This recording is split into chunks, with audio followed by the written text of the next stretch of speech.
Bismillahirrahmanirrahim. Assalamualaikum warahmatullahi taala wabarakatuh.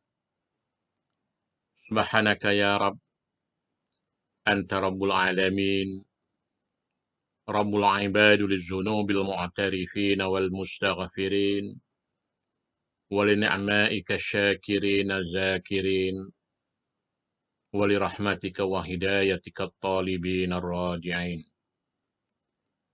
Muhammadur Rasulullah والذين معه أشداء على الكفار رحماء بينهم تراهم ركعا سجدا يبتغون فضلا من الله ورضوانا سيماهم في وجوههم من أثر السجود والصلاة والسلام عليك يا رسول الله ويا حبيب الله ويا خليل الله. Tuan-tuan dan puan-puan yang dirahmati Allah sekalian, alhamdulillah kita merafakkan kesyukuran kita kepada Allah Subhanahu wa taala. Hari ini Allah Subhanahu wa taala telah memakbulkan doa kita, iaitu doa yang telah kita lafazkan semenjak daripada bulan Rajab, kemudian bulan Sya'ban, dan hari ini adalah hari yang kita tunggu-tunggu, hari yang penuh dengan keberkatan, iaitu hari ini adalah 1 Ramadan Al-Mubarak. Kita ingati ketika mana kita berdoa, Allahumma barik lana fi Rajab wa Sya'ban wa ballighna Ramadan. Ya Allah, berkatilah kami pada bulan Rajab. Ya Allah, berkatilah kami pada bulan Sya'ban dan sampaikanlah kami ke bulan Ramadan. Kita merafakkan kesyukuran kita kepada Allah Subhanahu wa taala. Hari ini kita berada dalam satu hari yang sangat mulia di sisi Allah Subhanahu wa taala, ketika mana kita telah berada di dalam suasana hari yang penuh barakah, iaitu Ramadan Al-Mubarak. Kita ingati firman Allah Subhanahu wa taala, wa ja'alna al-laila wan-nahara ayataini famahawna ayatal laili wa ja'alna ayatan nahar mubsiratan litabtaghu fadlam min rabbikum wa lita'lamu adada as-sinina wal hisab wa kulla syai'in fassalnahu tafsila. Sadaqallahul azim. Jadi ayat yang saya bacakan kepada tuan-tuan tadi adalah ayat di dalam surah Al-Isra, iaitu ayat yang ke-12. Ayat yang kita bacakan tadi memberikan kepada kita tentang bagaimana suasana kita, bagaimana keadaan diri kita ketika kita menunggu-nunggu dan menanti-nanti akan kehadiran bulan yang penuh barakah ini, iaitu Ramadan Al-Mubarak. Bagaimana Allah Subhanahu wa taala menjadikan siang dan malam itu adalah untuk manusia mengetahui bilangan tahun dan hisab. Wa ja'alna al-laila wan-nahara ayataini. Dalam ayat ini dijelaskan dan kami jadikan malam dan siang itu ada 2 tanda yang membuktikan kekuasaan kami, maka kami hapuskan tanda malam itu sehingga gelap gelita. Dan kami jadikan tanda siang itu terang benderang, supaya kamu mudah mencari rezeki dan limpah kurnia Tuhan kamu. Dan supaya kamu mengetahui, wali ta'lamu adada sinina wal hisab, dan supaya kamu mengetahui bilangan tahun dan bilangan ataupun hisab, berkaitan dengan bulan dan hari. Dan ingatlah tiap-tiap sesuatu yang kamu perlukan untuk dunia dan agama kamu. Maha benarlah kalam Allah Subhanahu wa taala. Jadi alhamdulillah, ya, bermula daripada bulan Rejab ni kita mengira hari, kemudian masuknya bulan Sya'ban juga kita mengira hari, kita mengira hari berapa banyak, ya, kita berpuasa sunat, ya, iaitu bulan yang digalakkan untuk kita berpuasa sunat. Ketika mana baginda Nabi SAW, ya, bersabda, ya, fa uhibbu ayyurfa'a amali wa ana shaimun, ya. Bagaimana Nabi SAW menyebutkan, ya, aku sangat suka sekiranya amalanku diangkat kepada Allah Subhanahu wa taala dalam keadaan aku berpuasa. Jadi kita melaksanakan, ya, suatu sunnah yang besar ganjarannya di sisi Allah Subhanahu wa taala, ya, iaitu untuk melaksanakan puasa sunat, ya, ataupun membanyakkan puasa sunat pada bulan Sya'ban. Ketika mana, ya, kita, ya, membilang-bilang hari ini, ya, hari ini sudah, ya, sudah memasuki 1 Ramadan.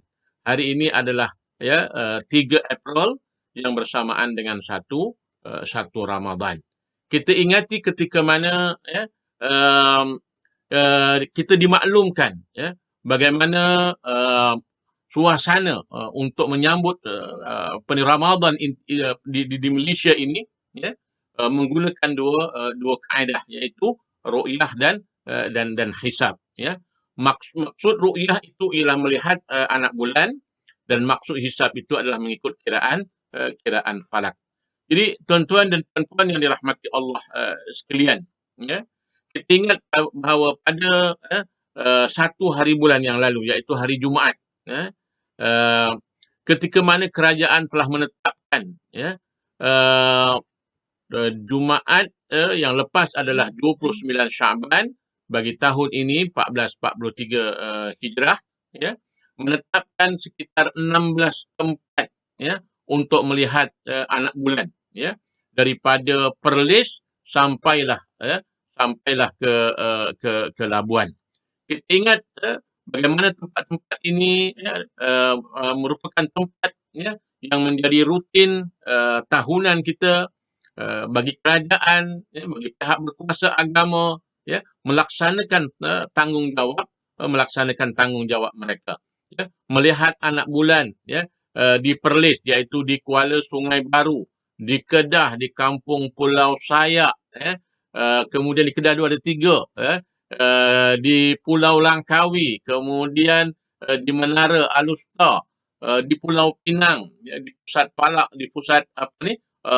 Syekh Tahir, Pantai Aceh, ya, di Perak, iaitu di Pantai Pasir Panjang, di Kuala Lumpur, termasuk di Kuala Lumpur, iaitu di Menara Kuala Lumpur, ya, di Selangor, ya, di Bukit Malawati, di Bukit Jurgra, Banting, di Balai Cerap Selangor, di Putrajaya, iaitu Pusat Konvensyen Antarabangsa Putrajaya, di Teluk Kemang. Ini cerita yang di Teluk Kemang ini adalah, ya, tempat antara tempat yang paling awal melihat anak bulan, ya. Di Melaka, di Komplek Falak Al-Khawarizmi, ya, di Tanjung Bidara, di Johor, di Pontian Kecil, kemudian di Pahang, ya, iaitu di Bukit Tanjung Batu, ya, di Gunung Berincang di Cameron Highland, ya, dan di Bukit Pelindung di Kuantan.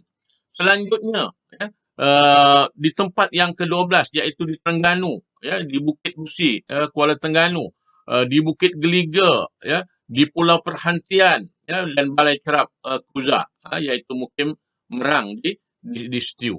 Di Kelantan, ya, di 3 tempat, di Kelantan terdapat 3 tempat, iaitu Bukit Praksi, Bukit Kampung Tembeling, dan Menara Bangunan, ya, SCDC. Di Sarawak ada 3 tempat. Kemudian di Sabah, yang ke-15, di negeri Sabah, di Balai Cerap Albert Al-Biruni, ya, Tanjung Dumpil Putakan, ya, dan yang ke-16 adalah di Labuan, ya. Jadi kita ingat bahawa bagaimana tanggungjawab ini telah dilaksanakan, ya, oleh pihak berkuasa agama, ya, untuk memastikan bahawa, ya, sistem kaedah ru'yah dan falak ini dilaksanakan untuk memastikan bahawa kaedah kita menetapkan awal Ramadan itu merupakan kaedah yang menepati kaedah syarak, menepati kaedah sunnah ataupun kaedah yang telah ditetapkan oleh Islam. Jadi tuan-tuan dan puan-puan yang dirahmati Allah sekalian, kita ingat bahawa ketika mana kita mengira-ngira hari, wali ta'lamu adada sinina wal hisab. Tujuannya apa? Tujuannya untuk kamu mengetahui bilangan tahun dan bilangan hisab. Nak menentukan satu Ramadan, nak menentukan Aidil Fitri. Kaedah di Malaysia menggunakan dua-dua kaedah, iaitu ru'yah dan menggunakan kaedah hisab. Tuan-tuan dan puan-puan yang dirahmati Allah sekalian, bagaimana Allah Subhanahu wa taala memberikan kepada kita satu peluang untuk sama-sama kita mengingati akan tanggungjawab akan peranan kita untuk melaksanakan ubudiyah kita kepada Allah Subhanahu wa taala. Kita ingati juga bagaimana baginda Nabi SAW ketika berada di penghujung di penghujung bulan Sa'ban, baginda Nabi bersabda dalam satu hadis yang diriwayatkan daripada Abu Hurairah. An Abi Hurairah radhiyallahu anhu kana Rasulullah sallallahu alaihi wasallam yubashiru ashabahu yaqul qad ja'akum syahru Ramadan syahrun mubarakun kataballahu alaikum siyamahu. Sadaqa Rasulullah sallallahu alaihi wasallam. Hadis ini diriwayatkan oleh Abu Hurairah radhiyallahu anhu, katanya bahawa baginda Nabi sallallahu alaihi wasallam memberi khabar gembira kepada para sahabatnya. Yubashiru ashabahu, memberi khabar gembira kepada sahabatnya dengan sabdanya, sesungguhnya akan datang kepadamu bulan Ramadan. Qad ja'akum syahru Ramadan. Dan bulan Ramadan itu disebut sebagai syahrun mubarakun, iaitu bulan yang sangat diberkati, dan di mana pada bulan itu kataballahu alaikum siyamahu. Bagaimana Allah Subhanahu wa taala mewajibkan kepada kita untuk melaksanakan ibadah puasa. Kalau kita lihat kepada hadis ini, tuan-tuan dan puan-puan yang dirahmati Allah sekalian, kalau pada masa ini khususnya kita yang ada tanggungjawab menjaga takmir masjid, surau dan sebagainya, pada bulan Syaban kita telah melaksanakan program-program pengisian seperti semarak Ramadan, kuliah-kuliah berkaitan dengan kewajipan-kewajipan kita ataupun yang disebut sebagai fiqh syam, mempelajari tentang fiqh berkaitan dengan puasa. Banner-banner digantung, kemudian ucapan-ucapan ataupun poster-poster diedarkan, diviralkan dan sebagainya. Kita ingati ketika mana baginda Nabi SAW menyatakan di dalam hadis ini, iaitu yubashiru ashabahu. Maknanya ketika di penghujung bulan Syaban itu, baginda Nabi SAW memberitahu khabar gembira kepada para sahabatnya. Jadi maknanya ada juga program dalam konteks kita pada hari ini adalah program yang kita namakan sebagai semarak Ramadan, yang menunggu-nunggu, menanti-nanti akan kehadiran bulan Ramadan yang penuh dengan keberkatan ini. Itulah yang berlaku kepada Nabi SAW, walaupun kita tidak bertemu dengan Nabi, usia di antara kita dengan Nabi ini 1443 tahun yang lalu, kita tidak bertemu dengan para sahabat. Sebahagian daripada kita ini tidak pernah menjejakkan kakinya kedua bumi haramain, iaitu di Makkah dan Madinah. Sebahagian daripada kita hanya melihat ya, siaran-siaran di dalam media elektronik ataupun media massa, ya, berkaitan dengan ya dua tanah suci ini.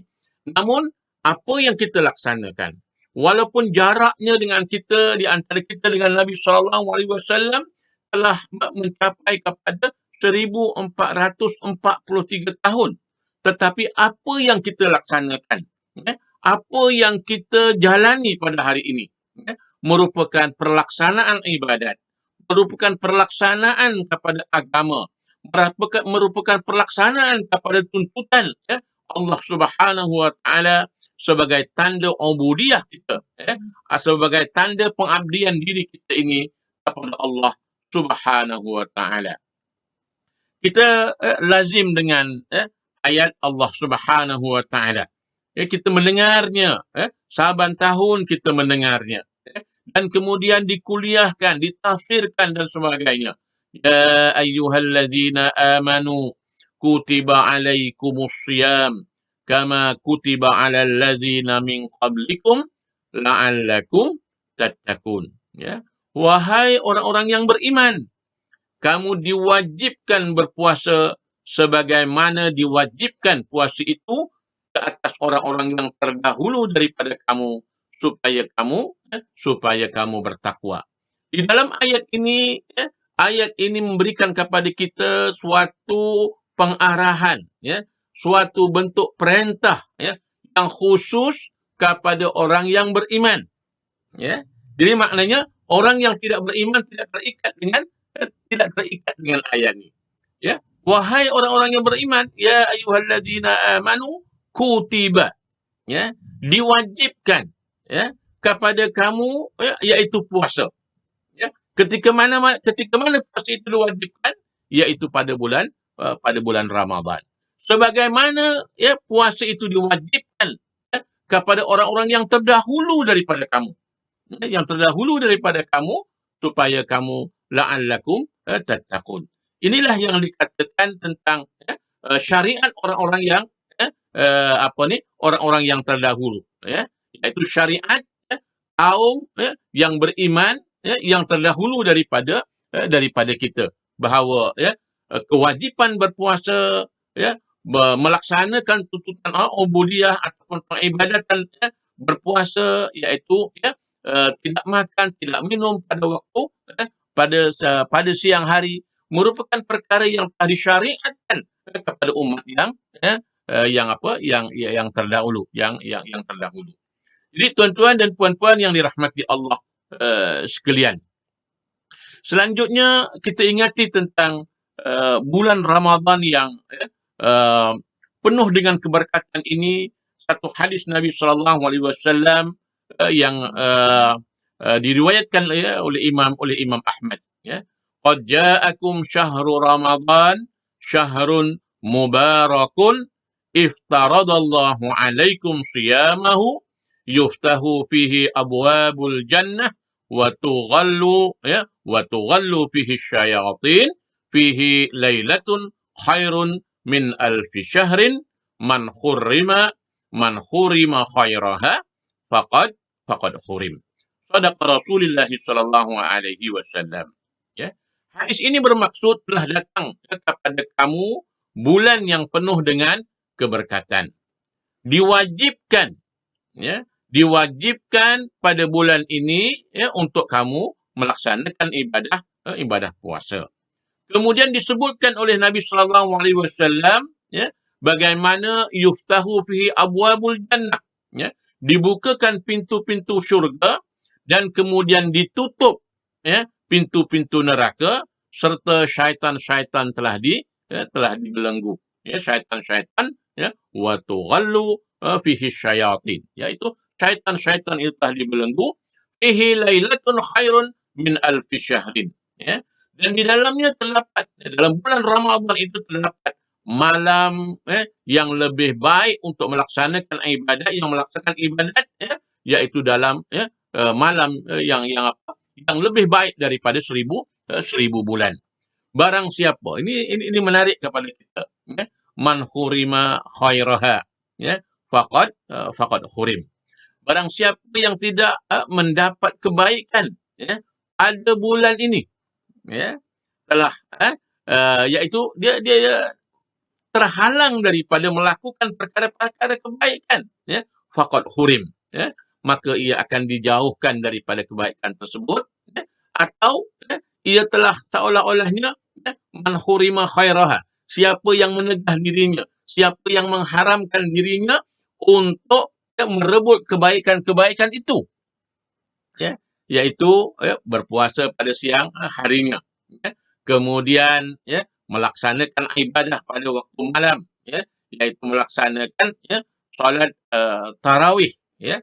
Jadi kalau sesiapa yang tidak mengambil peluang kebaikan ini ya maka Nabi SAW menyebutkan faqad hurim, maknanya dia telah diharamkan untuk mengetahui ataupun untuk menyedari di mana pintu-pintu kebaikan itu telah dibuka oleh Allah Subhanahu Wa Taala.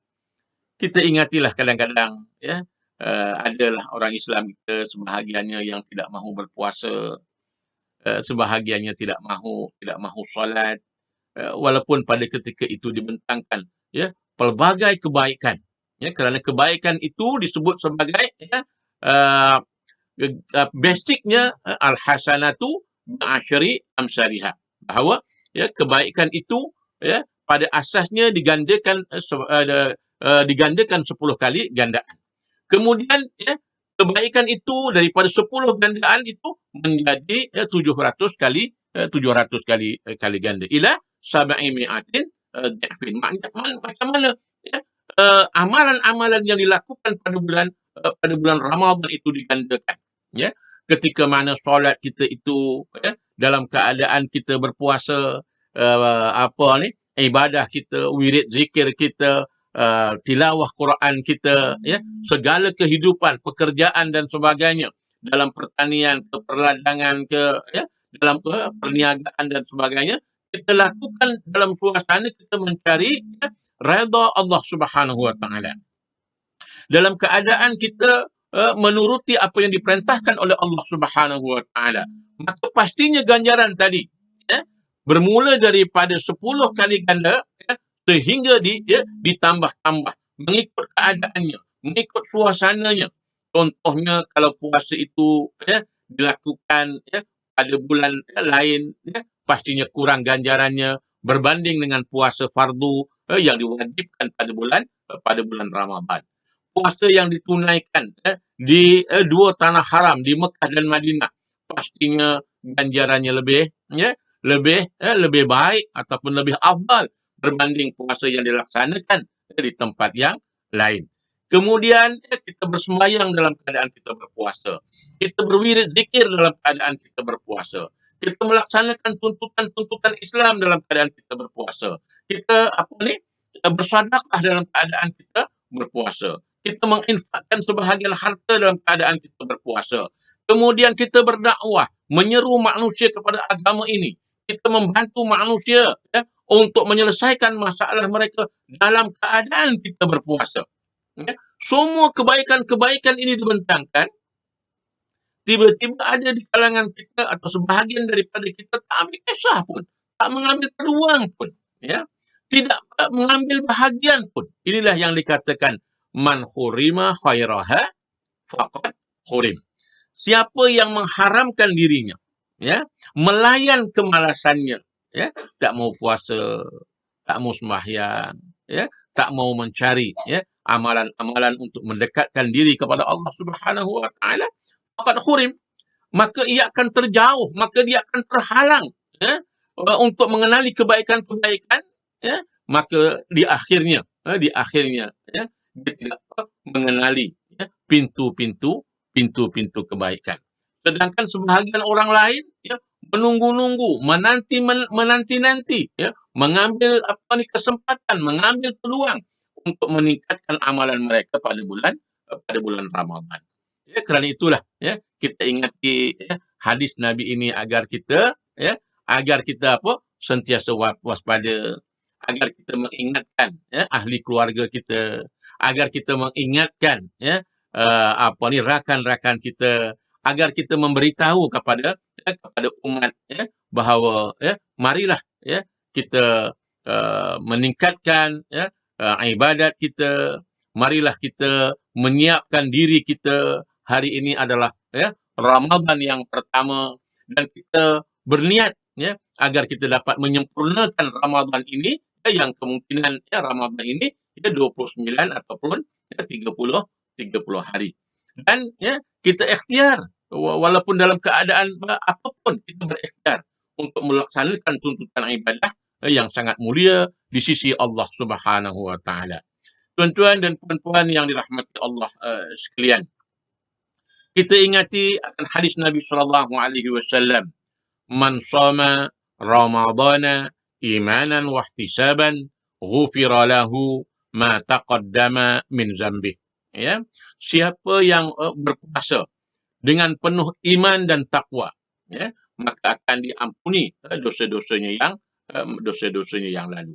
Kemudian di sebelah itu di bahagian siang, di bahagian malam pula, baginda Nabi menyebutkan, man qama Ramadana imanan wa ihtisaban, ghufira lahu ma taqaddama min zambih.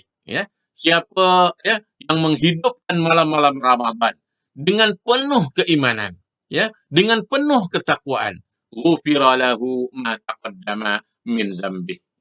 Jadi diampunkan dosa-dosanya yang lalu. Yang dimaksudkan dengan membangunkan ataupun menghidupkan, mengimarahkan malam-malam Ramadan itu adalah untuk melaksanakan solat tarawih dan solat-solat sunat yang lain. Basicnya solat tarawih yang kemungkinan kita melaksanakan mengikut keupiang yang kita kena laksanakan mengikut keupayaan dan keadaan dan kekuatan yang ada pada diri kita. Dan kemudian ditutup dengan solat witir. Yang kemungkinan kita mampu untuk melaksanakan 20 rakaat. Ataupun ada di kalangan kita yang tidak mampu melaksanakan sebanyak itu. Poin dia ialah kita harus mengambil bahagian.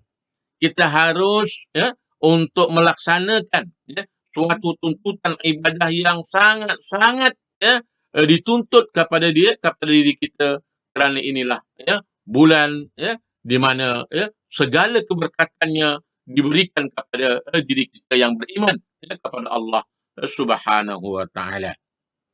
Dan kita juga berdoa kepada Allah Subhanahu wa taala ketika mana Allah telah memberikan kepada kita, menyampaikan doa kita untuk bertemu dengan Ramadan pada tahun ini. Mudah-mudahan apa yang saya sampaikan, mudah-mudahan muqaddimah dalam siri kuliah Ramadan Al-Mubarak ini, iaitu Ihya Ramadan yang akan disampaikan oleh rakan-rakan kita, para asatizah, ustaz-ustaz, para imam dan sebagainya, dapat menambahkan pengetahuan kita, ilmu kita dan rasa cinta kita kepada agama Allah Subhanahu wa taala. Inilah keunikan Islam, dan kita ingati bahawa pada bulan Ramadan inilah bagaimana orang bukan Islam mempelajari tentang fiqhus siyam, dan sebahagian mereka itu tertarik dengan ibadah yang dilaksanakan oleh orang Islam untuk sehingga membuka pintu hidayah kepada diri mereka. Dan pada bulan Ramadan ini kita boleh menjemput selain kita beriftar bersama keluarga, bersama jamaah masjid dan bersama dengan kejiranan dan sebagainya, dalam masa yang sama juga kita boleh menjemput rakan-rakan bukan Islam untuk join program iftar kita. Kerana itu adalah sebahagian daripada dakwah kita. Kita menyantuni orang bukan Islam agar mereka mendapat hidayah, agar mereka melihat kebaikan-kebaikan Islam ini, agar terbukalah pintu hati mereka. Semoga Allah memberkati pertemuan kita, dan insya-Allah kita akan bertemu lagi di dalam siaran akan datang. Wabillahi taufiq wal hidayah. Assalamualaikum warahmatullahi taala wabarakatuh.